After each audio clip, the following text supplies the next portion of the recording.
कोई भी सपना साकार करने के लिए सबसे जरूरी है सही कोच का होना। चुनिए एजुकेशन राइज को और करें अपने सपना साकार। Download the app now. Hello बच्चों, आज का अपना हिस्ट्री का चैप्टर है, चौथा चैप्टर है विचारक, विश्वास और इमारतें। और ये जो चैप्टर है सांस्कृतिक विकास, विचारक, विश्वास और इमारतें, इसमें अपन क्या क्या पढ़ेंगे? इसमें हम पढ़ेंगे, इस अध्याय में हम विस्तार से जानेंगे सांची की एक झलक, पृष्ठभूमि जिसमें यज्ञ और विवाद, लौकिक सुखों से आगे महावीर स्वामी का संदेश, बुद्ध और ज्ञान की खोज, बुद्ध की शिक्षाएं, बुद्ध के अनुयायी, स्तूप, स्तूपों की खोज, अमरावती और सांची की नियति, मूर्तिकला, नई धार्मिक परंपराएं, क्या हम सब कुछ देख समझ सकते हैं? तो इन सब के बारे में हम विस्तार से जानेंगे। एक बार मैं आपको ये सारी चीज़ें दिखा देता हूँ। सबसे पहले हम जानेंगे 6वीं शताब्दी ईसा पूर्व से लेकर के 6वीं शताब्दी ईस्वी सन का ये जो 1200 सालों का जो एक काल है, ये एक महत्वपूर्ण, एक परिवर्तनकारी काल माना जाता है। इसके बारे में अपन जानेंगे कि इसके क्या कारण है, क्यों ऐसा हुआ है। उसके बाद ईसा की पहली शताब्दी, उसके बाद अपन जैन धर्म के बारे में जानेंगे, जैन धर्म के जो तीर्थंकर हुए हैं उनके बारे में। उसके बाद में हम यहाँ पे इनकी जो शिक्षा है, महावीर स्वामी के कुछ सिद्धांत, उनकी शिक्षाएं, उनकी शाखाएं और इनके बारे में जानेंगे। उसके बाद में फिर यहाँ पर आप देख सकते हैं हम जैन धर्म की जो अवधारणा है उसको। उसके बाद फिर हम बौद्ध धर्म में हम यहाँ पे महात्मा बुद्ध के बारे में जानेंगे, महात्मा बुद्ध की शिक्षाओं के बारे में जानेंगे। फिर उसके बाद में हम यहाँ पे इनके जो सिद्धांत हैं, है ना, महात्मा बुद्ध की शिक्षाएं, 4 आर्य सत्य, 8 अष्टांगिक मार्ग, बौद्ध संगीतियाँ, प्रथम संगीति, द्वितीय, तीसरी, चौथी 4 संगीतियाँ हुई थी, निर्वाण के बारे में। और उसके द्वारा यहाँ पे बुद्ध की शिक्षाओं के बारे में हम जानेंगे। त्रिपिटक क्या है, बौद्ध धर्म तेजी से क्यों फैल गया, इसके बारे में जानेंगे। उसके बाद हीनयान, महायान, बौद्ध धर्म और जैन धर्म में समानताएं। उसके बाद हम जानेंगे जैन धर्म और बौद्ध धर्म में अंतर। फिर ये स्तूप के बारे में। ठीक है, अब हम यहाँ पे वापस आते हैं स्तूप के बारे में। जैसा कि हमने सांची के स्तूप की बात करी थी, अमरावती के स्तूप की बात करी थी, जिसको अपन इस चैप्टर में पढ़ेंगे। तो स्तूप में हम सांची का स्तूप पढ़ेंगे। पहले सांची का स्तूप कहाँ पे है ना, इसकी विशेषताएं क्या है, इसके संरक्षण के बारे में हम जानेंगे। फिर हम जानेंगे अमरावती का स्तूप। ठीक है, ये अमरावती के स्तूप के बारे में। उसके बाद में नेक्स्ट हमारा जो टॉपिक था वो था यज्ञ और विवाद। ठीक है, तो इसके बाद हम देखेंगे यज्ञ है, इसके बारे में, फिर विवाद और चर्चा है, फिर स्तूप की संरचना, बनावट क्या होती है, इसके बारे में जानेंगे। इसके बाद में हम यहाँ पे आप देख सकते हैं अमरावती का स्तूप, का स्तूप नष्ट क्यों हुआ जबकि सांची का स्तूप अभी भी बना हुआ है, तो इन सब के बारे में जानेंगे। फिर पौराणिक हिंदू धर्म में आते हैं मंदिर आदि, इसके बारे में जानेंगे। तो इस तरीके से ये पूरा का पूरा चैप्टर है, इस बारे में हम पढ़ेंगे। तो शुरू करते हैं, एक एक करके सारी चीज़ों को अपन पढ़ते हैं। और ये कंप्लीट नोट्स अगर आप प्राप्त करना चाहते हैं तो आप हमारा ऐप डाउनलोड कर लीजिए। इस वीडियो के डिस्क्रिप्शन में लिंक दिया हुआ, उस लिंक पर क्लिक करके आप हमारा ऐप डाउनलोड करेंगे। वहाँ पर आपको ये कंप्लीट PDF नोट्स मिल जाएंगे। इसके अलावा हमारे टेलीग्राम चैनल और हमारा जो व्हाट्सएप ग्रुप है वहाँ पर भी ये नोट्स आपको मिलेंगे, तो वो भी आप ज्वाइन कर लीजिए। इस वीडियो के डिस्क्रिप्शन में उनका लिंक दिया हुआ है, हमारे नंबर दिए हुए हैं, व्हाट्सएप नंबर, टेलीग्राम नंबर सारे वहाँ पर दिए हुए हैं। तो चलिए एक एक करके शुरू करते हैं, सारी चीज़ों को अपन देख लेते हैं। और चैप्टर वाइज अपन ये पढ़ रहे हैं। इससे पहले अपन 3 चैप्टर पढ़ चुके हैं। अगर आपने वो चैप्टर नहीं देखे तो ऊपर आई बटन पे लिंक मिल जाएगा, वहां से आप ये सारे के सारे चैप्टर्स पढ़ सकते हैं। तो हमारा चौथा चैप्टर है आज विचारक, विश्वास और इमारतें। और इसमें सबसे पहले हम शुरू करते हैं 6वीं शताब्दी का काल। तो ये जो 6वीं शताब्दी का काल है, 6वीं शताब्दी का काल जो है ये एक महत्वपूर्ण काल माना जाता है। इसका कारण क्या है? तो देखिए, ये जो 6वीं शताब्दी का जो काल है, 6वीं शताब्दी ईसा पूर्व से लेकर के 6वीं शताब्दी ईस्वी सन तक का जो काल है, 1200 वर्षों का जो काल है, इस कालखंड में आरंभिक भारतीय इतिहास में महत्वपूर्ण काल माना जाता है, क्योंकि इस काल में अनेक दार्शनिक विचारधाराओं का उद्गम हुआ था। जैसे बौद्ध धर्म, जैन धर्म, ब्राह्मण धर्म, है ना, कई विचारधाराएं, उसके अलावा भी और कई सारे परिवर्तन हुए थे। तो इसलिए जो है वो इसे एक महत्वपूर्ण काल माना जाता है। प्रमुख ऐतिहासिक स्रोत, अब देखिए ये जो काल था, इसमें जो विचारधारा आई, इसके ऐतिहासिक स्रोत क्या क्या है हमारे पास, किन चीज़ों से हमें इन सब के बारे में जानकारी प्राप्त होगी। बौद्ध धर्म के बारे में जानकारी, जैन धर्म के बारे में जानकारी, ब्राह्मण धर्म के बारे में जानकारी। तो प्रमुख स्रोत क्या है इतिहास के? तो प्रमुख इतिहास के स्रोतों में देखेंगे बौद्ध धर्म, जैन धर्म और ब्राह्मण धर्म के जो ग्रंथ हैं, उनके जो ग्रंथ हैं, उनकी जो शिक्षाएं हैं, उनकी जो लिखी हुई चीज़ें हैं, वो और इसके अलावा कुछ इमारतें हैं और कुछ अभिलेख प्राप्त हुए हैं। जैसे इमारतों की बात करें, सांची का जो स्तूप है ना, और भी इस प्रकार की कई सारी इमारतें, अमरावती आदि, तो इनसे जो है वो हमें उस समय के उस कालखंड के बारे में पता चलता है। इस कालखंड की हम बात कर रहे हैं 600 ईसा पूर्व से लेकर के 6ठी शताब्दी ईस्वी के बारे में। इस कालखंड की बची हुई इमारतों में सबसे सुरक्षित इमारत की अगर बात करें तो वो है सांची का स्तूप, जो कि मध्य प्रदेश में भोपाल के पास जो है वो स्थित है, भोपाल से 20 किलोमीटर दूर। सांची का बौद्ध स्तूप जो है ये बौद्ध धर्म की आस्था का एक महत्वपूर्ण केंद्र माना जाता है, बुद्ध धर्म की आस्था का केंद्र रहा है, जो मध्य प्रदेश की राजधानी भोपाल में सांची कनखेड़ा गांव में एक पहाड़ी पर स्थित है। अब हम बात करेंगे ईसा पूर्व प्रथम शताब्दी। ठीक है, प्रथम शताब्दी ईसा पूर्व आप देखेंगे ये विश्व के इतिहास में काफ़ी महत्वपूर्ण माना जाता था, क्योंकि इस काल में अनेक चिंतकों का उदय हुआ। अब विश्व की बात करते हैं, भारत के साथ साथ विश्व के विभिन्न भागों में भी इस समय प्रथम शताब्दी ईसा पूर्व में बहुत महत्वपूर्ण दार्शनिक विचारधाराओं का जन्म हुआ था, जिसमें हम देखें कि ईरान में जरथुस्त्र हुए थे, चीन में खुंगत्सी हुए थे, यूनान में सुकरात, प्लेटो, अरस्तु हुए थे, और भारत में अगर बात करें तो भारत में महावीर स्वामी और गौतम बुद्ध का आविर्भाव हुआ था। इन दार्शनिक विचारधाराओं का आविर्भाव हुआ था। इन सब विद्वानों ने जीवन के रहस्य और मनुष्यों एवं विश्व व्यवस्था के मध्य संबंधों को समझने की कोशिश की थी। ये सब विधान जो दार्शनिक विचारधाराएं थी, इनके जो विद्वान थे, इन्होंने क्या किया, इन्होंने जीवन के रहस्य को जानने का प्रयास किया कि भाई ये जीवन हम क्यों हैं, हम जन्म क्यों लेते हैं, मनुष्य क्यों आता है, पृथ्वी, ईश्वर, है ना, जगत के बारे में, ईश्वर के बारे में, ईश्वर है नहीं है, कैसा है, क्या है, संचार कौन चलाता है, ये सृष्टि कैसे चलती है, सृष्टि क्यों बनी है, इन सब के बारे में जो है इसमें ये इन्होंने जानने का प्रयास किया था। और इसके अलावा मनुष्य और विश्व व्यवस्था के मध्य जो संबंध है, इसके बारे में जानने का प्रयास किया था। इनकी शिक्षाएं, इनके धर्म ग्रंथ, इनके द्वारा दिखाए हुए रास्ते, ये सारी चीज़ें हम इसमें जानेंगे। तो सबसे पहले हम बात करें भारत के, अब चूंकि हमारे सिलेबस में है वो चीज़ें पढ़ेंगे हम, जैन धर्म, बौद्ध धर्म, यज्ञ और विवाद, स्तूप, सांची का स्तूप, अमरावती का स्तूप, उसके बाद ब्राह्मण धर्म जैसे मंदिर आदि, इसके बारे में पढ़ना है। तो शुरुआत करेंगे हम जैन धर्म से।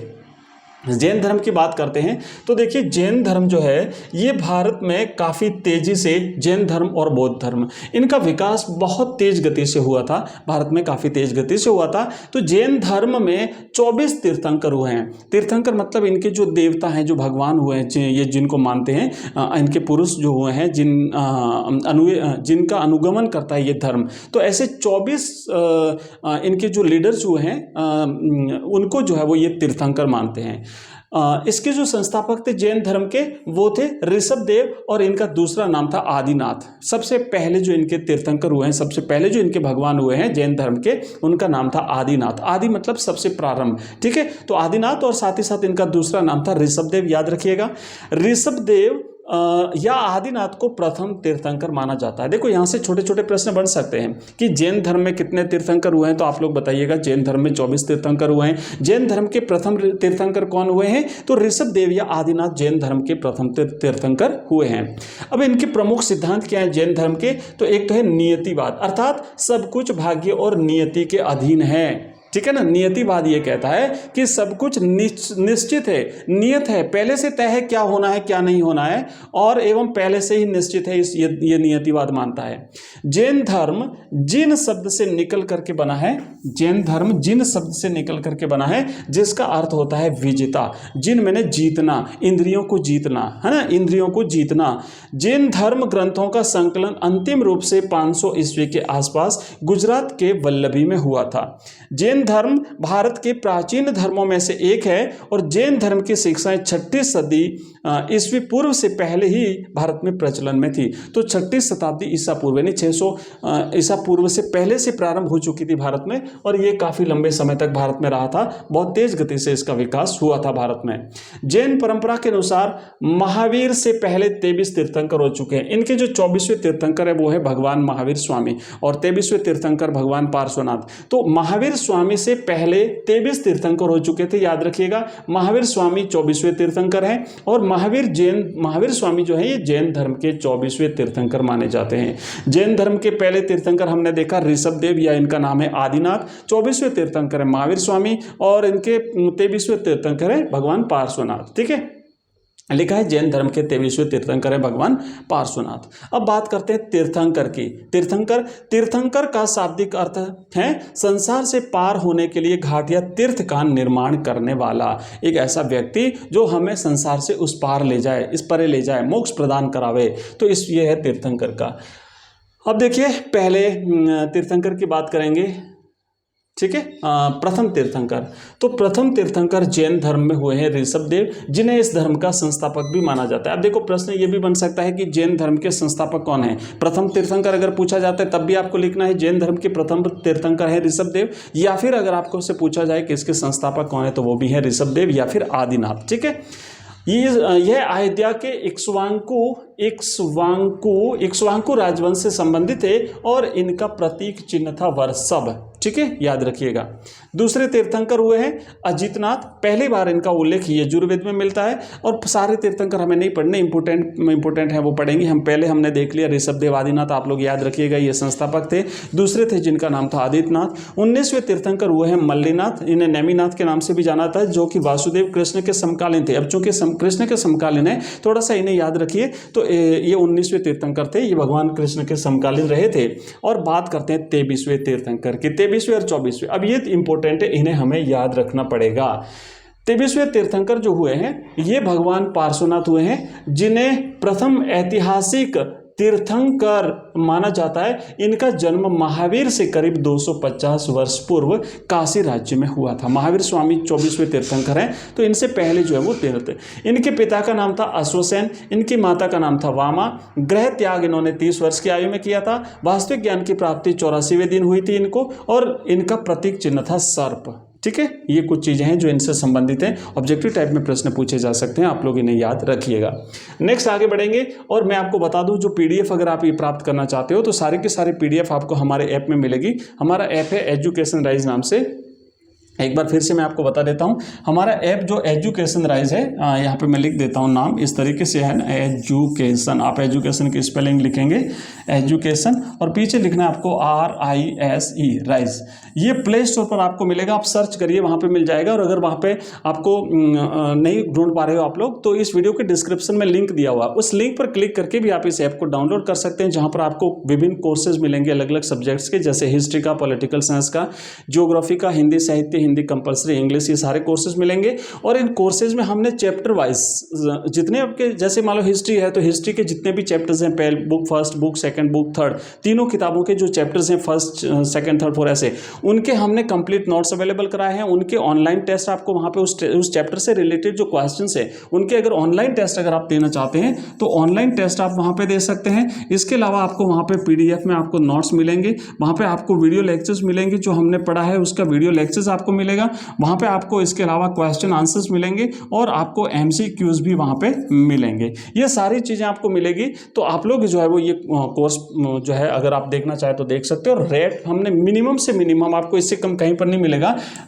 ओनली 99 रुपीज़ है ना। पूरे यूट्यूब पे आपको कहीं नहीं मिलेगी, ओनली 99 रुपीज़ में हमें आपको ये पूरा कोर्स दे रहे हैं, सारे के सारे चैप्टर्स, और उसमें हमने ये सारी चीज़ें आपको बताई जो आपको वहाँ पे मिलेगी। ठीक है, तो ओनली 99 रुपीज़ में पूरी 1 साल की वैलिडिटी के साथ पूरे साल पर आप आराम से पढ़ते रहिए, कंप्लीट सारी चीज़ें आपको मिलेगी वहाँ पे। आपको किताब की भी जरूरत नहीं, सब कुछ उसमें दिया हुआ है। तो ज़रूर आप एक बार इस कोर्स को ज़रूर देखिए और पढ़िए इस कोर्स को।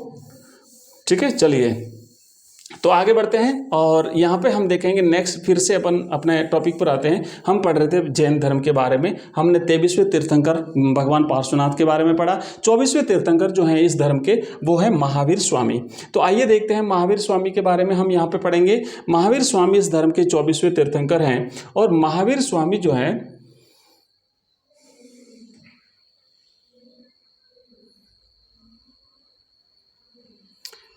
ठीक है। महावीर स्वामी ये जैन धर्म के 24वें तीर्थंकर और अंतिम तीर्थंकर माने जाते हैं। अब देखिए, पहले तीर्थंकर थे ऋषभदेव या आदिनाथ, और अगर प्रश्न बनता है कि जैन धर्म के अंतिम तीर्थंकर कौन थे, तो वो है महावीर स्वामी, और ये 24वें भी है नंबर के हिसाब से अगर पूछा जाए तो। जैन धर्म का वास्तविक संस्थापक माना जाता है। देखो, वैसे तो जैन धर्म का संस्थापक ऋषभदेव को माना जाता है, आदिनाथ को माना जाता है, लेकिन वास्तविक संस्थापक इन्हें माना जाता है, क्योंकि यहाँ से फिर है ना ये धर्म काफी मजबूती से जो है वो उभरता है। इनका जन्म 599 540 ईसा पूर्व कुंड ग्राम वज्जी संघ वैशाली गणराज्य में हुआ था। अब सन थोड़ा सा आप कंफ्यूजिंग है तो आप इसे छोड़ दीजिए, लेकिन इनका नाम याद रखिए, कुंड ग्राम वज्जी संघ वैशाली गणराज्य में हुआ था। इनकी माता का नाम त्रिशला था, जो कि लिच्छवी शासक चेटक की बहन थी, और इनके कुल था ज्ञात्र कुल था, सिद्धार्थ ज्ञात्र कुल के प्रधान थे। स्वयं का नाम इनका था वर्धमान। इनका मूल नाम जो है, महावीर स्वामी का मूल नाम वर्धमान था, बचपन का नाम। ज्ञान प्राप्ति के बाद में इनका नाम जो है वो महावीर स्वामी हो जाता है। इनकी पुत्री थी जिसका नाम था प्रियदर्शना। ये श्वेतांबर परंपरा के अनुसार जो है वो इसका नाम मिलता है। और ज्ञान प्राप्ति इनको वैशाख शुक्ल दशमी को रिजु बालुका नदी के किनारे जो है एक साल वृक्ष के नीचे भगवान महावीर को केवल्य ज्ञान की प्राप्ति हुई थी। केवल्य प्राप्त हुआ था मतलब ज्ञान प्राप्त हुआ था। तो ये आपको याद रखना है कि इन्हें जो है वो केवल्य की प्राप्ति हुई थी वैशाख शुक्ल दशमी को। जिन से क्या तात्पर्य? जिन का मतलब होता है इंद्रियों का विजेता। जिन मैंने जीतना, इंद्रियों को जीतने वाला जिन कहलाता है। प्रथम उपदेश इन्होंने विपुलाचल पहाड़ी राजगृह के मेदपुर में दिया था। प्रथम शिष्य जामाली, जो महावीर स्वामी के दामाद थे, इनके खुद के जो स्वयं के दामाद थे, उनको पहला उपदेश इन्होंने दिया था। प्रथम शिष्य इनकी चंदना थी। चंपा नरेश अंग नरेश की पुत्री थी।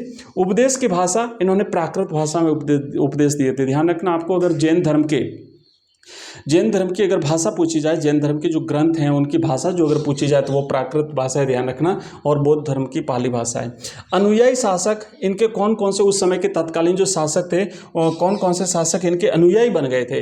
तो इनके अनुयायियों में थे एक तो बिंबिसार, आप याद रखिएगा, बिंबिसार, अजातशत्रु, उदयन, चंद्रगुप्त मौर्य, अमोघ वंश, ये इनके शासक थे। और आपको बता दूं, जो चंद्रगुप्त मौर्य थे ना, इन्होंने जब जैन धर्म की में दीक्षा ली थी, मतलब ये जैन धर्म के अनुयायी थे, ध्यान रखना, महावीर स्वामी के अनुयायी नहीं थे। ऐसा नहीं कि महावीर स्वामी के अनुयायी सारे जैन धर्म के ये सारे अनुयायी थे। मतलब महावीर स्वामी ने जिस धर्म की स्थापना की थी वास्तविक रूप से, और फिर ये धर्म जब आगे बढ़ा तो ये इन शासकों ने जैन धर्म को उस समय अपनाया था। और चंद्रगुप्त मौर्य जो है जैन धर्म में दीक्षित हो जाते हैं, और उसके बाद में जो है ये दक्षिण भारत में चले जाते हैं, और वहीं पर जो है वो ये एक इनकी प्रथा होती है, एक संथारा प्रथा। तो उस संथारा प्रथा को अपनाते हैं, और उसके तहत इन्होंने अपने प्राण त्यागे थे। ठीक है, तो ये जो है वो इन शासक हुए थे। और दक्षिण के अनुयायी वंश, दक्षिण भारत में इनके जैन धर्म के अनुयायी वंश कौन कौन से थे? गंग वंश, राष्ट्रकूट वंश, कदव वंश, चालुक्य वंश, ये इनके अनुयायी हुए थे। महावीर के अन्य नाम थे वीर, अतिवीर और सन्मति। महावीर का प्रतीक चिन्ह था सिंह। अब देखिए, हमने सिंह मैंने लायन, ठीक है, LION लायन। हमने देखा था 23वें जो तीर्थंकर थे पार्श्वनाथ, है ना, इनके जैन धर्म के 23वें तीर्थंकर पार्श्वनाथ जो थे इनके, उनका जो प्रतीक था वो था सर्प यानी सांप, है ना, स्नेक, और इनका था सिंह। 72 वर्ष की आयु में पावा बिहार में महावीर स्वामी को निर्वाण प्राप्त हुआ था। निर्वाण मैंने मोक्ष प्राप्त हुआ था। ठीक है, तो ये जो है ना हमने देखा जैन धर्म के बारे में। ठीक है, अब देखिए जैन धर्म की शाखाओं के बारे में बात करेंगे। तो जैन धर्म की 2 शाखाएं, एक है श्वेतांबर और दूसरी है दिगंबर। श्वेतांबर जो शाखा है, इसमें क्या होता है कि श्वेतांबर शाखा के जो लोग होते हैं ये श्वेत वस्त्र धारण करते हैं, सफ़ेद कपड़े पहनते हैं। और दिगंबर जो शाखा है, इस शाखा के लोग वस्त्र नहीं पहनते और नग्न रहते हैं। आपने देखा होगा इनके जो साधु होते हैं ना, वो बिल्कुल भी वस्त्र नहीं पहनते, और जो श्वेतांबर परंपरा के लोग हैं वो श्वेत वस्त्र धारण करते हैं। जैन साधु और साध्वी के 5 व्रत या जैन धर्म के 5 महाव्रत कौन कौन से हैं? अगर प्रश्न यहाँ से बनता है कि जैन धर्म के 5 महाव्रत कौन से हैं, तो जैन धर्म के 5 महाव्रतों में है सत्य, अहिंसा, अस्तेय, अपरिग्रह और ब्रह्मचर्य। ये याद रखिएगा, सत्य, अहिंसा, सत्य, अस्तेय, अपरिग्रह और ब्रह्मचर्य। ये जो है इनके 5 ये इनके 5 जो है वो सत्य है, आर्य सत्य आप कह सकते हैं। अहिंसा का मतलब होता है हत्या न करना, सत्य का मतलब होता है झूठ न बोलना, अस्तेय का मतलब होता है चोरी न करना, अपरिग्रह का मतलब होता है धन इकट्ठा न करना, मतलब आवश्यकता से ज़्यादा धन इकट्ठा न करना, संचय न करना। और उसके बाद ब्रह्मचर्य का मतलब होता है ब्रह्मचर्य का पालन करना। 23वें तीर्थंकर, यहाँ पे थोड़ी सी चीज़ों को आप ध्यान से देख लीजिएगा। 23वें तीर्थंकर जो हुए थे भगवान पार्श्वनाथ, 23वें तीर्थंकर 23वें तीर्थंकर तक ये 4 सत्य माने जाते हैं। कालांतर में मतलब बाद में महावीर स्वामी ने इसमें 5वां सिद्धांत जोड़ दिया था। ब्रह्मचर्य जो है ना, ये महावीर स्वामी ने जोड़ा था। 23वें तीर्थंकर जब तक हुए थे तब तक यही थे, 4 आर्य सत्य थे इनके, सत्य, अहिंसा, अस्तेय और अपरिग्रह। ठीक है, ये थे। अब प्रसिद्ध जैन तीर्थ जो है वो कौन कौन से हैं अपन यहाँ पे देख लेंगे। जैन धर्म के प्रसिद्ध तीर्थ, ये पर्वत जिन पर प्रसिद्ध जैन तीर्थ स्थल हैं, एक तो है संमेद शिखर जो कि झारखंड में है, शत्रुंजय एक गुजरात में है, और गिरनार ये भी गुजरात में है। तो ये प्रमुख जैन धर्म के तीर्थ स्थल हैं। प्रमुख जैन गुफा है उदयगिरी और खंडगिरी उड़ीसा में, और एलोरा जो है ये महाराष्ट्र में है।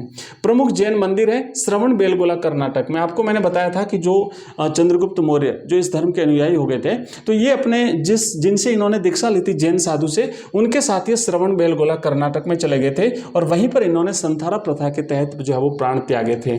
तो ये इनका श्रवण बेलगोला ये कर्नाटक में है, पालीताना ये गुजरात में है, रणकपुर ये राजस्थान में है, देलवाड़ा भी राजस्थान में है, माउंट आबू में है, पावा ये बिहार में है, और महावीर का जैन मंदिर ये राजस्थान में है। तो ये हमने इस तरीके से यहाँ पे इन सारी चीज़ों को देखा है। आप लोग नोट करते जाइए, और इसकी PDF आप हमारे टेलीग्राम चैनल से, हमारे व्हाट्सएप से, या फिर हमारे ऐप से ले सकते हैं। जैन दर्शन की अवधारणाएं, तो देखो हमने ये सारी चीज़ें पढ़ी है, और जैन दर्शन की अवधारणा भी हम कर लेते हैं। उसके बाद हमारा जैन धर्म कंप्लीट हो जाता है। फिर अपन पढ़ेंगे महावीर का, उसके बाद हम पढ़ेंगे भगवान बुद्ध का बौद्ध धर्म। देखिए, जैन दर्शन की सबसे महत्वपूर्ण अवधारणा है संपूर्ण विश्व जो है ये प्राणवान है। संपूर्ण विश्व में क्या है भाई? प्राण है। यह माना जाता है कि पत्थर, चट्टानों और जल में भी जीवन होता है। जीवों के प्रति अहिंसा, खासकर इंसानों, जानवरों, पेड़ पौधों, कीड़े मकोड़ों को भी न मारना जैन दर्शन का प्रमुख केंद्र बिंदु है। अहिंसा जो है ना, इस धर्म का सबसे बड़ा सिद्धांत है। अहिंसा परमो धर्म ये कहते हैं। ठीक है, जैन धर्म के अहिंसा के सिद्धांत ने संपूर्ण भारतीय चिंतन परंपरा को प्रभावित किया है। जैन मान्यता के अनुसार जन्म और पुनर्जन्म का चक्र कर्म के द्वारा निर्धारित होता है। कर्म के चक्र से मुक्ति के लिए त्याग और तपस्या की जरूरत पड़ती है, कि अगर आप इस जीवन से मुक्ति पाना चाहते हैं तो इनके अनुसार क्या करना पड़ेगा? त्याग करना पड़ेगा, तपस्या करनी पड़ेगी। यह संसार के त्याग से भी संभव हो पाता है। तो हमने, प्रिय विद्यार्थियों, हमने पढ़ा जैन धर्म। बुद्ध धर्म है। भगवान बुद्ध, जो गौतम बुद्ध जो हैं, इनको संस्थापक माना जाता है। बौद्ध धर्म के संस्थापक गौतम बुद्ध माने जाते हैं। बौद्ध धर्म एक प्राचीन और महान धर्म है जो कि भारत से निकला तो था मूल रूप से तो भारत से, लेकिन विश्व के कई सारे देशों में वर्तमान में भी ये जो है लोग इनको फॉलो करते हैं। बौद्ध धर्म के कई सारे अनुयायी हैं विश्व के कई सारे देशों में। चीन है, जापान, कंबोडिया, खूब सारे देश हैं। और बौद्ध धर्म की स्थापना लगभग 6वीं शताब्दी ईसा पूर्व में हुई थी। ठीक है, 6वीं शताब्दी ईसा पूर्व में हुई थी, इसकी स्थापना हुई थी। और ईसाई और इस्लाम धर्म के बाद में यह दुनिया का तीसरा सबसे बड़ा धर्म है। इस धर्म को मानने वाले ज़्यादातर लोग चीन में, Japan, Korea, Thailand, Cambodia, Sri Lanka, Nepal, Bhutan और भारत में हैं। तो ये है बौद्ध धर्म को मानने वाले लोग। आइए आगे बढ़ते हैं, और यहाँ पर आप जानेंगे इस धर्म के बारे में हम पढ़ेंगे। महात्मा बुद्ध के बारे में सबसे पहले अपन जान लेते हैं, जो कि इस धर्म के संस्थापक माने जाते हैं। महात्मा बुद्ध गौतम बुद्ध के नाम से भी जाने जाते हैं, और इस धर्म के संस्थापक हैं। बौद्ध धर्म के संस्थापक महात्मा बुद्ध माने जाते हैं। इनका पूरा नाम था गौतम बुद्ध। बचपन का नाम था सिद्धार्थ। आपको याद होगा जब हमने कल वाले चैप्टर में जैन धर्म पढ़ा था, तो जैन धर्म के जो 24वें तीर्थंकर हुए उसमें 24 तीर्थंकर हुए हैं, और उनके जो संस्थापक थे वो ऋषभ देव आदिनाथ माने जाते हैं। तो 24वें तीर्थंकर महावीर स्वामी थे, उनका नाम था वर्धमान। उनके बचपन का नाम था वर्धमान, इनके बचपन का नाम था सिद्धार्थ। थोड़ा सा कंपेरेटिवली चीज़ों को आप लोग याद करेंगे तो चीज़ें याद हो जाएगी। जन्म इनका 563 ईसा पूर्व, यानी 6वीं शताब्दी ईस्वी पूर्व। ठीक है, 6वीं शताब्दी ईस्वी पूर्व। ठीक है, शताब्दी, तो ये 6वीं शताब्दी ईसा पूर्व इनका जन्म, मतलब 563 ईस्वी पूर्व में हुआ था। और इनका जन्म लुम्बिनी वन नेपाल में हुआ था। और इनके पिता का नाम था शुद्धोधन। माँ का नाम था माया देवी। और कहते हैं कि भगवान बुद्ध के जन्म के 7 दिन के बाद इनकी माता की मृत्यु हो गई थी। और उसके बाद जो इनकी सौतेली माँ थी या इनकी मौसी जो प्रजापति गौतमी थी, इन्होंने जो है वो इनका सिद्धार्थ का लालन पालन किया था, इनका पालन पोषण जो है वो इन्होंने किया था। इनका वंश था शाक्य वंश और इनकी पत्नी का नाम था यशोधरा। प्रिय विद्यार्थियों, ये कंप्लीट नोट्स हम आपको अवेलेबल करा रहे हैं, एक एक पॉइंट आप पढ़ लीजिए, प्रश्न आपके इसी में से बनने वाले हैं, इसलिए थोड़ा सा ध्यान से इस वीडियो को पूरा देखिए, ध्यान से पढ़िए, समझिए। और फिर भी अगर आपकी कोई क्वेरी रहती है तो इस वीडियो के कमेंट बॉक्स से आप जो है वो आप लोग कमेंट भेज दीजिएगा, उसके हिसाब से मैं आपको नेक्स्ट टॉपिक के बारे में बता दूंगा। यहां से पढ़ेंगे, वंश हमने पढ़ लिया, पत्नी का नाम था यशोधरा, इनके पुत्र का नाम था राहुल और इनका गोत्र था गौतम, इसलिए गौतम बुद्ध कहलाते हैं। इनके राज्य का नाम था शाक्य गणराज्य और राजधानी थी इनकी कपिल वस्तु। ज्ञान प्राप्ति, अब देखिए यहाँ पे बात करते हैं कि गौतम बुद्ध क्या करते हैं, अपना घर छोड़ करके जो है वो निकल जाते हैं, गृह त्याग कर देते हैं। और घर छोड़ने के बाद जो इन्हें ज्ञान प्राप्त होता है वो इनको जो है एक वट वृक्ष के नीचे इनको ज्ञान प्राप्त हुआ था। निरंजना नदी थी, उसके किनारे एक वट वृक्ष था, एक बड़ का बड़ा सा पेड़ था, उसके नीचे वहाँ पे जो है उरुवेला, यानी बाद में ज्ञान प्राप्त होने के बाद वो बोध गया कहलाया, तो वहाँ पर भगवान बुद्ध को ज्ञान प्राप्त होता है।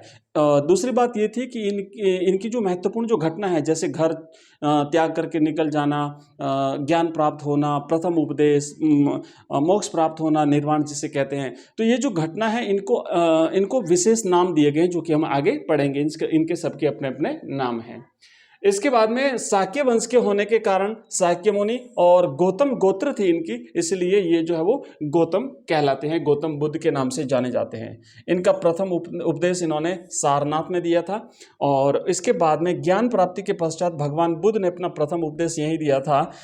ये जो घटना थी, इन्होंने जो प्रथम उपदेश जो दिया था वो धर्म चक्र प्रवर्तन के नाम से जाना जाता है। याद रखिएगा, प्रश्न यहाँ से बन सकता है, ऑब्जेक्टिव टाइप के आपके जो छोटे छोटे प्रश्न बनेंगे वो यहाँ से बन सकता है। मैं आपको बता दूं, आपका जो टॉपिक है ना, जैसे ये जो आपका चौथा टॉपिक है, ये पूरा 6 नंबर का टॉपिक है। और कौन सा टॉपिक कितने नंबर का है, इस पर हमने पहले ही वीडियो बना लिया है, अगर आपने नहीं देखा तो ऊपर आई बटन पर आपको लिंक मिल जाएगा, वहां से आप वो वीडियो देख लेना, ताकि आपको पता चलेगा कि आपका कौन सा टॉपिक कितने नंबर का है, बोर्ड ने जारी कर दिया है। तो उसमें हमने कंप्लीटली आपका कितने चैप्टर्स हैं, सिलेबस क्या है, कौन सा टॉपिक कितने नंबर का है, सब कुछ हम उसमें बता चुके हैं। आगे बढ़ते हैं, धर्म चक्र प्रवर्तन के नाम से प्रथम शिष्य की बात करते हैं। बहुत ही इंपॉर्टेंट टॉपिक है, ध्यान रखना, पूरे 6 नंबर का टॉपिक है। छोटे छोटे प्रश्न यहाँ से बन सकते हैं, आप लोग इन्हें अच्छी तरह से याद कर लीजिएगा।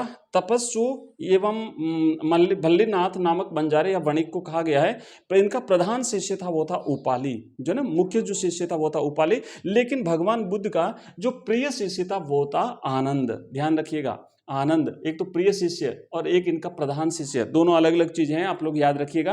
प्रधान शिष्य था इनका, हाँ, तो इनका प्रधान जो शिष्य था वो था उपाली और इनका जो प्रिय शिष्य था वो था आनंद। आप लोग याद रखिएगा, आनंद था प्रथम शिष्य।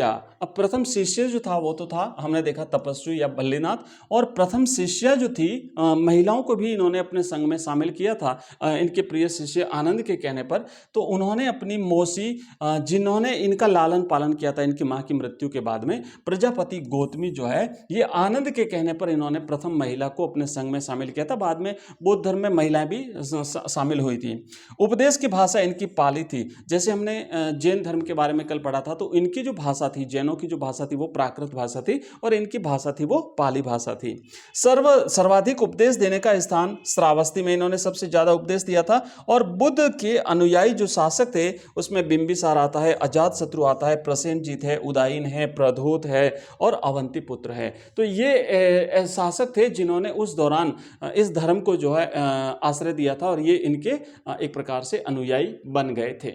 कि बौद्ध धर्म को आश्रय देने वाले जो शासक थे उस समय, जिन शासकों ने इस धर्म को आश्रय दिया था वो थे अशोक। और आपको पता होगा अशोक ने जो कलिंग का युद्ध हुआ था, उस कलिंग युद्ध के बाद में जो उस युद्ध को देखा और वहाँ पे जो नुकसान हुआ था, जन धन की जो हानि हुई थी, उससे विचलित होकर के स्वयं ने भी बौद्ध धर्म अपना लिया था, बौद्ध धर्म का अनुयायी हो गया था। इसके अलावा हर्षवर्धन, कनिष्क, मिनेंडर, ये जो शासक थे इन्होंने इस धर्म को आश्रय दिया था अपने शासनकाल में।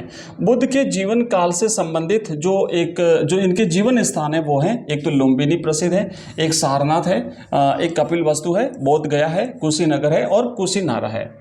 अष्ट महास्थान, बुद्ध से संबंधित जो अष्ट महास्थान है उसमें एक बार फिर से लुम्बिनी, सारनाथ, गया, कुशीनगर, श्रावस्ती, राजगृह, वैशाली और उसके ये जो है, ठीक है। इनका अंतिम उपदेश जो है वो कुशीनगर में था और मृत्यु इनके कुशीनगर में ही हुई थी, हिरण्यवती नदी के किनारे 483 ईसा पूर्व में। आगे बढ़ते हैं। बौद्ध धर्म में मोक्ष को निर्वाण कहा जाता है, याद रखिएगा, मोक्ष को निर्वाण कहते हैं और निर्वाण का शाब्दिक अर्थ होता है दीपक का बुझ जाना, मतलब दीपक बुझ गया, निर्वाण मतलब दीपक का बुझना। नेक्स्ट आगे बढ़ते हैं। महात्मा बुद्ध की जो मृत्यु हुई थी, उनको जो निर्वाण प्राप्त हुआ था, उस निर्वाण को यहाँ पर जो है वो महापरिनिर्वाण कहा गया है और मृत्यु के पश्चात महात्मा बुद्ध को अजिताप कहा गया था। बौद्ध धर्म के जो त्रिरत्न है वो है बुद्ध, धम्म और संघ, ये बौद्ध धर्म के त्रिरत्न है, ठीक है। एक त्रिपिटक ग्रंथ है, ध्यान रखना वो अलग है, ये त्रिरत्न है बुद्ध, धम्म और संघ। दर्शन, इनका जो बौद्ध दर्शन है वो कैसा है, तो ये अनिश्वरवादी, पुनर्जन्म में विश्वास करने वाला, ईश्वर में विश्वास नहीं करता है, अनिश्वरवादी है, पुनर्जन्म में विश्वास करता है। और पंच स्कंद, रूप, वेदना, संज्ञा, विज्ञान और संस्कार, ठीक है। अब देखिए आगे बढ़ेंगे। बुद्ध की शिक्षाएं, ये इंपॉर्टेंट है, आपके सिलेबस में भी है बुद्ध की शिक्षाएं, तो जरूर आएगा एग्जाम में। बुद्ध की शिक्षाओं में अगर हम बात करें तो बुद्ध की शिक्षाओं में सबसे प्रमुख जो है ना, ये दो चीज़ें इंपॉर्टेंट है, ध्यान रखना। एक तो है आर्य सत्य, एक तो है 4 आर्य सत्य और एक है 8 मार्ग, जिन्हें अष्टांगिक मार्ग के नाम से जाना जाता है। अष्टांगिक मार्ग, तो एक तो है अष्टांगिक मार्ग जो अभी अपन देखेंगे और एक है इनके 4 आर्य सत्य। सबसे पहले बात करते हैं अपन 4 आर्य सत्य की। 4 आर्य सत्य क्या है, तो 4 जो आर्य सत्य हैं उसमें एक तो है कि दुनिया, एक तो है कि दुख है ना, दुख, जो दुनिया जो है ये दुख और कष्टों से भरी हुई है, यानी दुख। दूसरा है दुख का कारण, ये जो जितने भी दुख है ना, इनका कोई न कोई कारण है और वो दुख का कारण है इच्छा या तृष्णा। उसके बाद तीसरा है इन इच्छाओं से छुटकारा, यानी कि दुखों से छुटकारा पाया जा सकता है। और छुटकारा पाने के लिए, इन इच्छाओं से, इन दुखों से छुटकारा पाने के लिए इन्होंने एक अष्टांगिक मार्ग बताया है, जिसमें 8 तरीके बताए हैं, ये अष्टांगिक मार्ग। तो ये तो हो गए इनके 4 आर्य सत्य। ध्यान से समझिएगा, अच्छी तरह से याद करिए, 4 आर्य सत्य पूछा जा सकता है। एक बार फिर से आप यहाँ पे देखेंगे, इनके जो 4 आर्य सत्य हैं, 4 आर्य सत्य की अपन बात करेंगे। तो देखो, 4 आर्य सत्य, पहला क्या है, पहला है दुख, यानी कि संसार जो है, संसार में दुख है। दूसरा है समुदय, जिसे कहा गया है समुदय, मतलब कि दुख के कारण है, ये दुख है ना, इस दुख के कारण है। और दुख के कारण क्या है, इच्छा या तृष्णा है। उसके बाद कहा है निरोध, यानी इस दुख से छुटकारा पाया जा सकता है, दुख के निवारण। और चौथा है मार्ग, दुख निवारण के मार्ग। और ये दुख निवारण के लिए अष्टांगिक मार्ग की बात हुई है। तो अब अपन देखेंगे अष्टांगिक मार्ग क्या है। अष्टांगिक मार्ग बौद्ध धर्म का एक महत्वपूर्ण सिद्धांत है, अष्टांगिक मार्ग। यहां पर आप देखेंगे कि 8 मार्ग है ना, टोटल 8 है संख्या में, इसलिए इसे 8 मार्ग कहा गया, इसलिए इसे अष्टांगिक मार्ग के नाम से जाना जाता है। बौद्ध धर्म के अनुसार चौथा आर्य सत्य क्या है, दुखों का निवारण कैसे किया जाए, इसके लिए 8 जो तरीके बताए हैं वो है आर्य अष्टांग मार्ग, दुख निरोध पाने का रास्ता।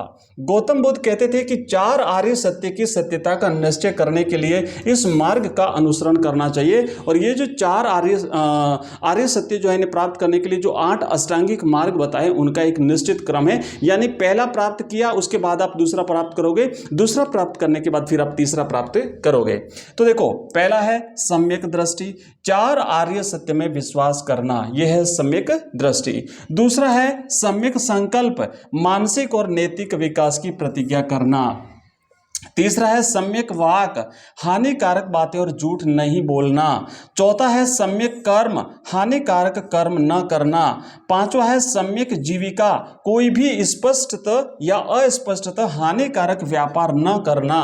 ये इनके अष्टांगिक मार्गों में से हमने देखे 4। आगे बढ़ते हैं। पांचवा है सम्यक जीविका, सम्यक जीविका, इसका मतलब हाँ ये सम्यक जीविका हम पढ़ चुके हैं। नेक्स्ट जो है वो है सम्यक व्यायाम, अपने आप सुधरने की कोशिश करना। अगला है सम्यक स्मृति, स्पष्ट ज्ञान से देखने की मानसिक योग्यता पाने की कोशिश करना। और 8वां है सम्यक समाधि, निर्वाण पाकर स्वयं की मुक्ति करना, स्वयं मुक्त होना। ये है इनके अष्टांगिक मार्ग। प्रिय विद्यार्थियों, ये जितने भी आप जो पढ़ रहे हो ना टॉपिक, जो नोट्स टॉपिक वाइज जो पढ़ रहे हैं, ये अगर आप नोट्स प्राप्त करना चाहते हैं, ये नोट्स अगर आप चाहते हैं, जो हमने कंप्लीट नोट्स बनाए पूरे के पूरे चैप्टर वाइज, आप एक एक लाइन से पढ़ेंगे ना तो सारा का सारा आपका टॉपिक ही क्लियर हो जाएगा।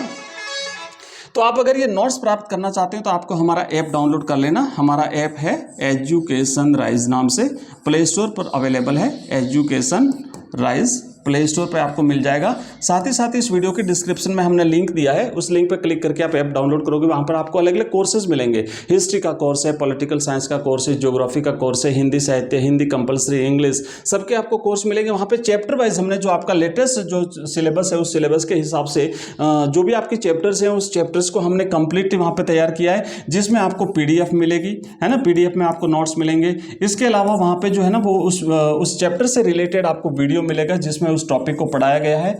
इस वीडियो के अलावा वहाँ पर आपको उसके जो इस टॉपिक से प्रश्न आंसर है ना, क्वेश्चन आंसर जो हैं वो आपको वहाँ पे मिलेंगे, क्वेश्चन आंसर्स मिलेंगे आपको। इसके अलावा वहाँ पे MCQs आपको मिलेंगे, उस चैप्टर से रिलेटेड जो MCQs होते हैं वो आपको वहाँ पे मिलेंगे। और सबसे बड़ी बात है कि आप अपनी तैयारी को अगर परखना चाहते हैं और ऑनलाइन टेस्ट अगर आप देना चाहते हैं, ऑनलाइन टेस्ट दे करके अगर आप अपनी तैयारी को जांचना चाहते हैं तो आप यहाँ पे ऑनलाइन टेस्ट भी दे सकते हैं। हमने ऑनलाइन टेस्ट की व्यवस्था करी है, बिल्कुल रियल एग्जाम टेस्ट, जैसा एग्जाम में प्रश्न पूछे जाते हैं उसके हिसाब से आप ऑनलाइन टेस्ट भी दे सकते हैं। तो ये सारी चीज़ें हम आपको अवेलेबल करा रहे हैं मात्र 99 रुपये, ओनली 99 रुपये के साथ ही आपको पूरा कोर्स दे रहे हैं, फुल 1 साल की वैलिडिटी के साथ। यानी जब तक आपकी एग्जाम कंप्लीट नहीं हो जाती तब तक आप जो है ओनली 99 रुपये दे करके ये पूरा कोर्स ले सकते हैं। तो हमारा ऐप का लिंक इस वीडियो के डिस्क्रिप्शन में। इसके अलावा हमारा नंबर है, मोबाइल नंबर, आप नोट कर लीजिए। उस नंबर पर आप हमें व्हाट्सएप और टेलीग्राम मैसेज कर सकते हैं। तो हमारा नंबर है 9079622989। आप इस नंबर पे हमें मैसेज कर सकते हैं। ठीक है, चलिए आगे बढ़ते हैं और इस टॉपिक को अपन कंटिन्यू करते हैं। इसके बाद अपन देखेंगे अब बौद्ध संगीतियाँ।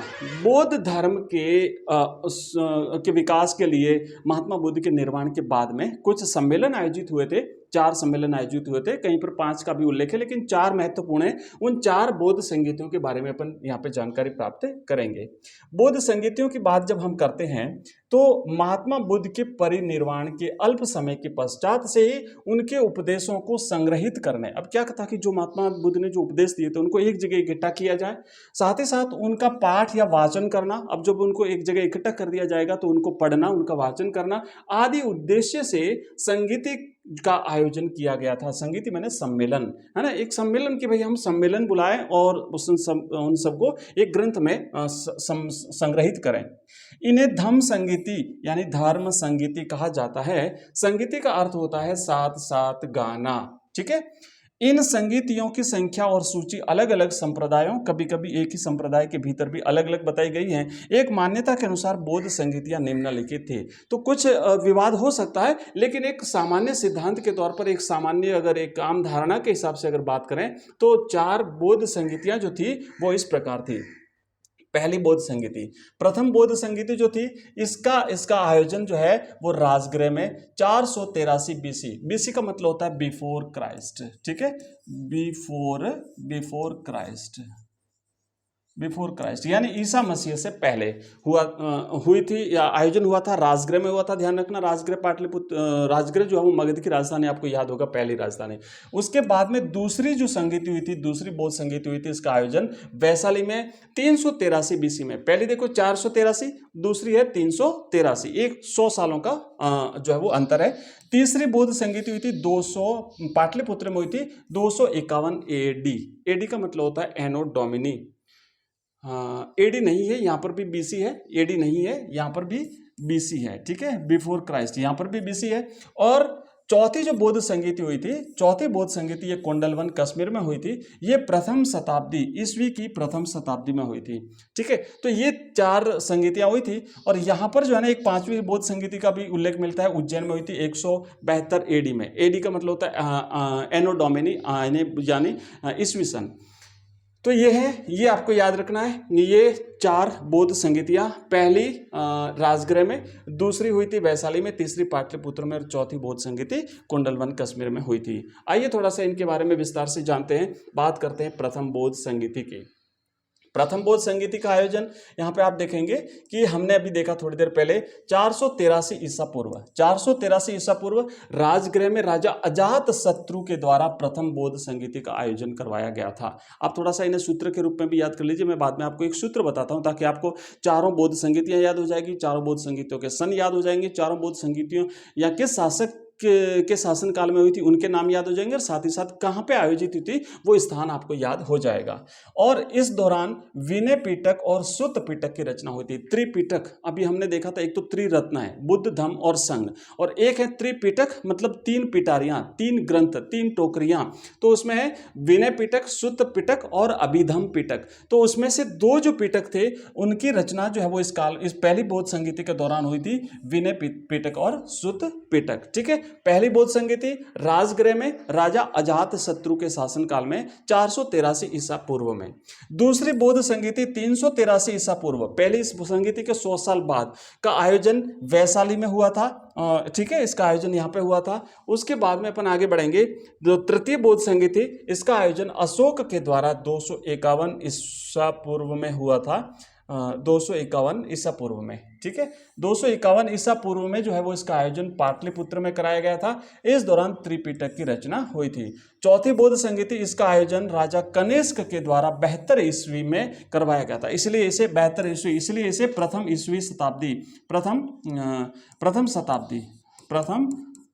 शताब्दी है ना, प्रथम ईस्वी शताब्दी कहा गया है। 72 ईस्वी में हुआ था, मतलब ईसा मसीह के जन्म के बाद में। इस दौरान बौद्ध धर्म 2 भागों में बट गया था। बौद्ध धर्म की 2 शाखाएं हो गई थी, एक का नाम था महायान और दूसरी का नाम था हीनयान।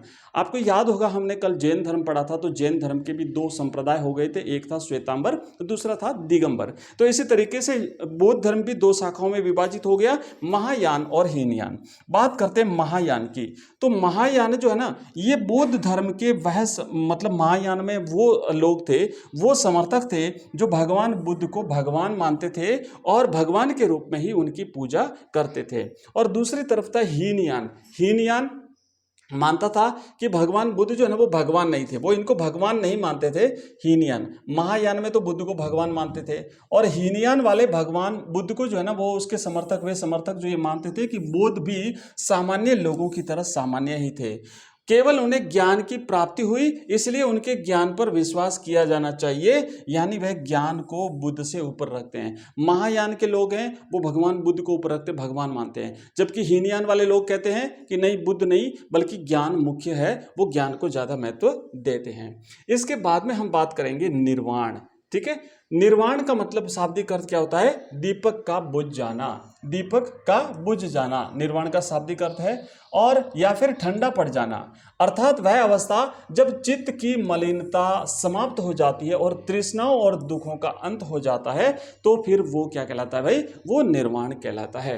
अब देखिए यहाँ पे बात करेंगे बुद्ध के द्वारा देखे गए 4 दृश्य। आपको याद होगा जब गृह त्याग से पहले की अवस्था है, जब एक बार बुद्ध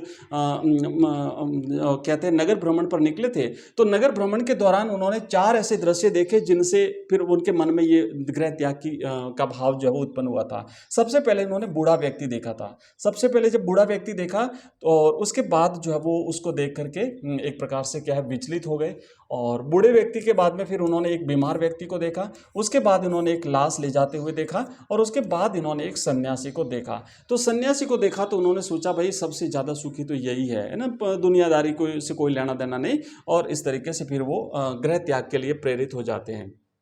बुद्ध की शिक्षाओं की बात करते हैं तो बुद्ध की जो शिक्षा हैं इनका संकलन जो है त्रिपिटक ग्रंथ में है। बुद्ध की शिक्षाएं ध्यान रखिएगा, बुद्ध की शिक्षाओं का संकलन त्रिपिटक ग्रंथ में है। बुद्ध की शिक्षाओं का संकलन त्रिपिटक है, और त्रिपिटक को 3 टोकरियां भी कहते हैं। अभी हमने देखा त्रिपिटक ग्रंथ कौन से हैं, विनय पिटक, सुत्त पिटक और अभिधम पिटक। ठीक है, तो ये त्रिपिटक हैं। एक बार यहाँ पे बात करेंगे, ये रहे, यहाँ पे देखेंगे आप, ये जो 3 पिटक हैं, त्रिपिटक ग्रंथ जो हैं वो ये रहे। हाँ, तो त्रिपिटक ग्रंथ की बात करते हैं। ये त्रिपिटक ग्रंथ हैं। आप देखेंगे यहाँ पे पहला है सुत्त पिटक, बुद्ध की शिक्षाएं और बौद्ध धर्म का एनसाइक्लोपीडिया, शब्दकोश कहा जाता है। एनसाइक्लोपीडिया मैंने शब्दकोश। तो ये क्या है, ये बुद्ध की शिक्षा और बौद्ध धर्म का शब्दकोश है। दूसरा है विनय पिटक, इसमें दार्शनिक सिद्धांतों का संग्रह या दर्शन से जुड़े हुए विषय हैं। ध्यान रखना, यहाँ पे प्रश्न अलग अलग बनेगा, भाई विनय पिटक में क्या है, सुत्त पिटक में क्या है। ठीक है, तो सुत्त पिटक में क्या है, शब्दकोश है। विनय पिटक क्या है, दार्शनिक सिद्धांतों का संग्रह है। और अभिधम पिटक संघ संबंधी नियम, दैनिक आचार विचार, विधि निषेध का संग्रह, या बौद्ध मठों में रहने वाले लोगों के लिए जो नियम बनाए गए हैं उन नियमों का संकलन तीसरे पिटक में यानी अभिधम पिटक में किया गया है। और यहाँ पे देखिए इनके कुछ नियम आचार विचार जो है वो इस प्रकार के थे, जैसे घोर तपस्या और विषया शक्ति के बीच में मध्यम मार्ग अपनाना। इन्होंने मध्यम मार्ग अपनाया था। ध्यान रखना, ये इनका अष्टांगिक मार्ग, इनका मध्यम मार्ग, इनके 4 आर्य सत्य, इनके त्रिपिटक, इनके त्रिरत्न, ये सारी चीजें आप लोग याद रखिएगा। तो मध्यम मार्ग अपनाया, न तो ज्यादा कठोर और न ही ज्यादा ढीला। ठीक है, मध्यम मार्ग। भगवान का होना अप्रासंगिक, ये भगवान में विश्वास नहीं करते, यह अनिश्वरवादी मत है, संप्रदाय है। यह दुनिया अनित्य है और लगातार बदल रही है, मतलब क्षण प्रतिक्षण जो है वो प्रतिपल जो है वो परिवर्तन हो रहा है, और इस दुनिया में कुछ भी स्थायी नहीं है, मतलब प्रतिपल परिवर्तन हो रहा है। समाज का निर्माण इंसानों ने किया है। बुद्ध ने कहा था, तुम सब अपने लिए खुद ही ज्योति बनो, क्योंकि तुम्हें खुद ही अपनी मुक्ति का रास्ता ढूंढना है। इस दुनिया में दुख ही दुख है, और दुख का कारण है इच्छा, तृष्णा, लोभ और लालच, और इससे छुटकारा पाने के लिए फिर वही वापस अष्टांगिक मार्ग। ठीक है, तो ये जो है ये हमने बौद्ध धर्म के बारे में पढ़ा। इसके बाद आप यहाँ पे देखेंगे बौद्ध दर्शन तेजी से क्यों फैला, इसके कई सारे कारण थे। मैं आपको यहाँ पे दिखा देता हूँ, आप लोग ये पीडीएफ प्राप्त कर लेना। पीडीएफ आपको हमारे टेलीग्राम चैनल और व्हाट्सएप में भी मिलेगी, जिसका लिंक इस वीडियो के डिस्क्रिप्शन में दिया हुआ है। मैं आपको एक बार दिखा देता हूँ इसके तेजी से फैलने के ये कारण रहे। उसके बाद हीनयान और महायान जो दो शाखाएं थी, इनके बीच में अंतर क्या था, आप इसे भी पढ़ लीजिएगा। उसके बाद में बौद्ध धर्म और जैन धर्म में समानताएं क्या है, और फिर देखेंगे बौद्ध धर्म और जैन धर्म में अंतर। इसके बाद में अब नेक्स्ट हमारा जो टॉपिक रहेगा वो टॉपिक है हमारा जो है वो स्तूप। ठीक है, स्तूप के बारे में पढ़ेंगे, स्तूप क्या होता है, इसका निर्माण, फिर सांची का स्तूप, फिर अमरावती का स्तूप, ये सारी चीज़ें हम पढ़ने वाले हैं। तो वो नेक्स्ट वीडियो में पढ़ेंगे, और मिलते हैं जल्दी नेक्स्ट वीडियो में। जाने से पहले मैं एक बार बता दूं कि ये पूरा जो पीडीएफ है, अगर आप एक साथ प्राप्त करना चाहते हैं तो आप हमारा ऐप जरूर डाउनलोड कर लीजिए। एजुकेशन राइज नाम से आपको हमारा ऐप प्ले स्टोर पर मिलेगा। प्ले स्टोर से आप डाउनलोड कर लीजिए, या इस वीडियो के डिस्क्रिप्शन में लिंक दिया हुआ है, या फिर आप हमें इस नंबर पर जब मैसेज करेंगे 9079622989, तो वहाँ पर आपको लिंक मिलेगा, उस लिंक से भी आप इस हमारे ऐप को डाउनलोड कर सकते हैं। तो ये सारी चीज़ें अब आपको नोट्स वहाँ पे मिल जाएंगे, आपको कंप्लीट कोर्स वहाँ पे मिल जाएगा। कोर्स की फीस मात्र 99 रुपये, ओनली 99 रुपये, कंप्लीट 1 साल की वैलिडिटी के साथ आपको ये मिलेगा। ठीक है, मिलते हैं नेक्स्ट वीडियो में, तब तक ये सारी चीज़ें पढ़ेंगे आगे। तब तक के लिए बाय, धन्यवाद, थैंक यू वेरी मच। लेकिन जाते जाते वीडियो को लाइक करिए, चैनल को सब्सक्राइब करिए, मित्रों के साथ इसे शेयर भी करते रहिए। मिलते हैं नेक्स्ट क्लास में।